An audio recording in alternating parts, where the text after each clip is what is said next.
On en connaît tous les défis. C'est des défis géopolitiques, ce sont des défis migratoires, des défis socio-économiques, des défis aussi environnementaux. On en a pas mal parlé. Oui. Et ces défis-là, à notre sens, ont ceci alors de terrible, c'est que comme la Méditerranée est une espèce de bouillon de culture, ça s'exporte dans les consciences.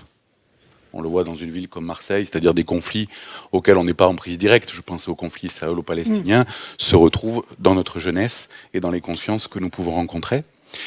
Mais en même temps, la Méditerranée étant un bouillon de culture que je qualifierais de multimillénaire, elle a beaucoup de ressources pour pouvoir les affronter.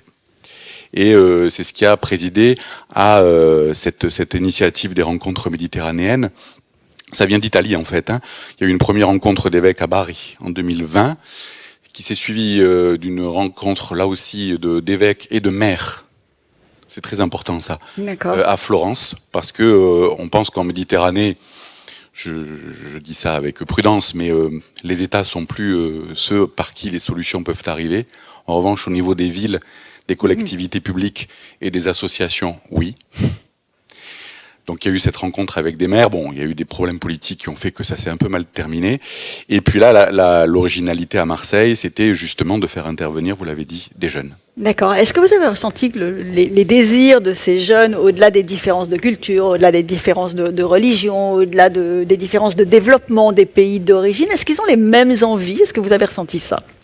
Oui, et elles se manifestent évidemment de manière très différente parce que les cultures, les religions et puis surtout les contextes politiques et sociaux dans lesquels on a grandi sont très différents. Donc on met pas les majeurs et les mineurs au même endroit, bien évidemment. Mais au fond, il y a quand même évidemment ce grand désir d'espérance et surtout une capacité d'engagement et d'initiative créative qu'on rencontre partout, dans toutes les cultures ou dans toutes les religions qui peuvent peupler ces 5 rives, et ce d'autant plus qu'on est dans un contexte troublé. Plus vous allez dans des pays qui sont, je ne vais pas vous faire le journal de 20 heures, mais qui sont affectés par des conflits qui semblent insolubles, et plus on a l'impression que la jeunesse qui peut se retrouver dans des sociétés totalement bloquées, je pense aux Palestiniens ou à d'autres, au Liban même aussi, développe comme une sorte de génie stimulé par l'adversité, c'est évident, et du coup une capacité d'innovation et de créativité d'autant plus forte. Qu'est-ce qu'ils vous ont dit qui vous a particulièrement marqué? Qu'est-ce que vous retenez? Moi, ce que je retiens des personnes que j'ai rencontrées, c'est ce que j'appellerais la détermination de l'espérance. C'est l'espérance, ça peut être un joli mot valise où on espère qu'on va gagner au loto, mais c'est pas ça du tout.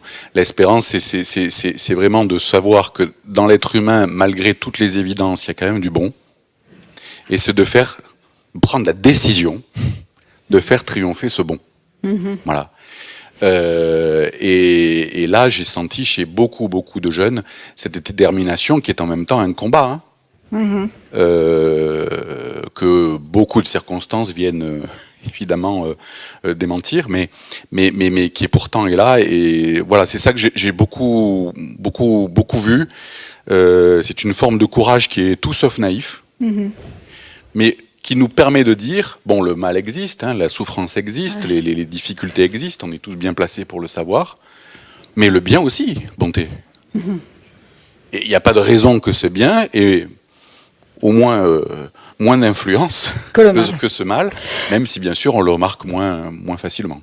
Et comment est-ce qu'on peut faire concrètement pour que ce qui s'est dit, ce qui a été acté pendant ces rencontres débouche sur quelque chose de concret?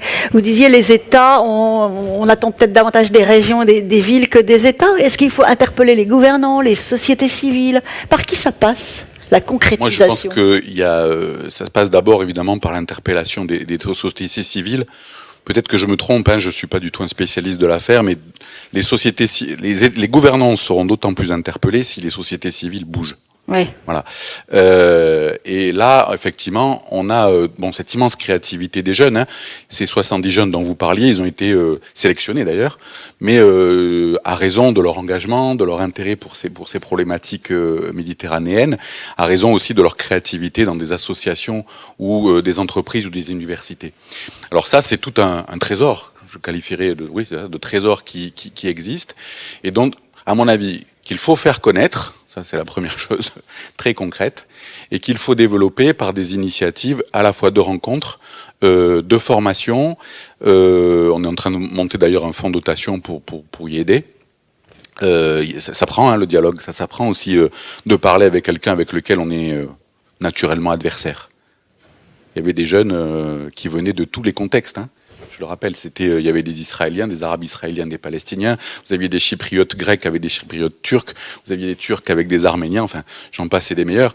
Cette pédagogie de la rencontre visage contre visage, c'est ça qui, à mon avis, fait bouger les consciences. C'est pas des grandes considérations. C'est créer cette rencontre qui va faire bouger petit à petit à mon avis, les consciences.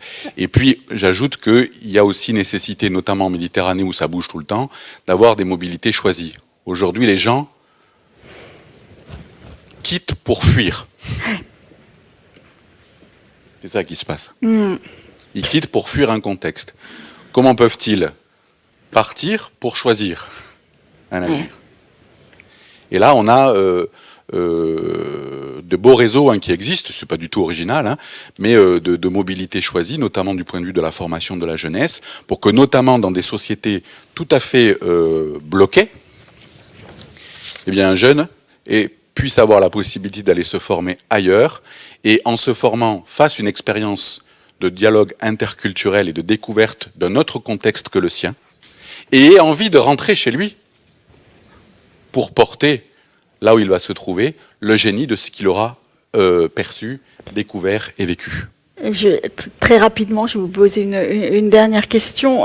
Depuis ces rencontres, il y a eu le 7 octobre. Il y a eu ensuite les suites du 7 octobre. Est-ce que les désirs des jeunes ne se heurtent pas à la réalité du monde par définition, mais on en revient à ce courage que je citais, c'est-à-dire que dans le même moment, et c'est malheureux que parfois médiatiquement on ne le voit pas, dans le même moment où il y avait ce 7 octobre que vous citez, nous avons reçu des quantités de messages qui étaient, alors je suis curé, je ne vais pas le nier, comme si providentiellement on avait vécu cet événement des rencontres méditerranéennes. Je ne dis pas en préparation de ce qui allait se produire de manière dramatique le 7 octobre, mais enfin en tout cas, la réalité c'était ça, c'est que au-delà de cette noirceur, de cette obscurité, de ce déchaînement plus ou moins subi de violence, on voyait des jeunes qui tenaient la barre, c'est-à-dire qui ne se laissaient pas dicter leur position et du coup aussi leur avenir par ce mal qui venait les choquer, qui venait pour certains de manière très concrète, parce qu'ils sont dans les pays où là où ça chauffe, si je puis dire, mais qui tenaient bon la barre de l'espérance, c'est-à-dire la barre du privilège accordé au bon qui peut exister dans l'être humain.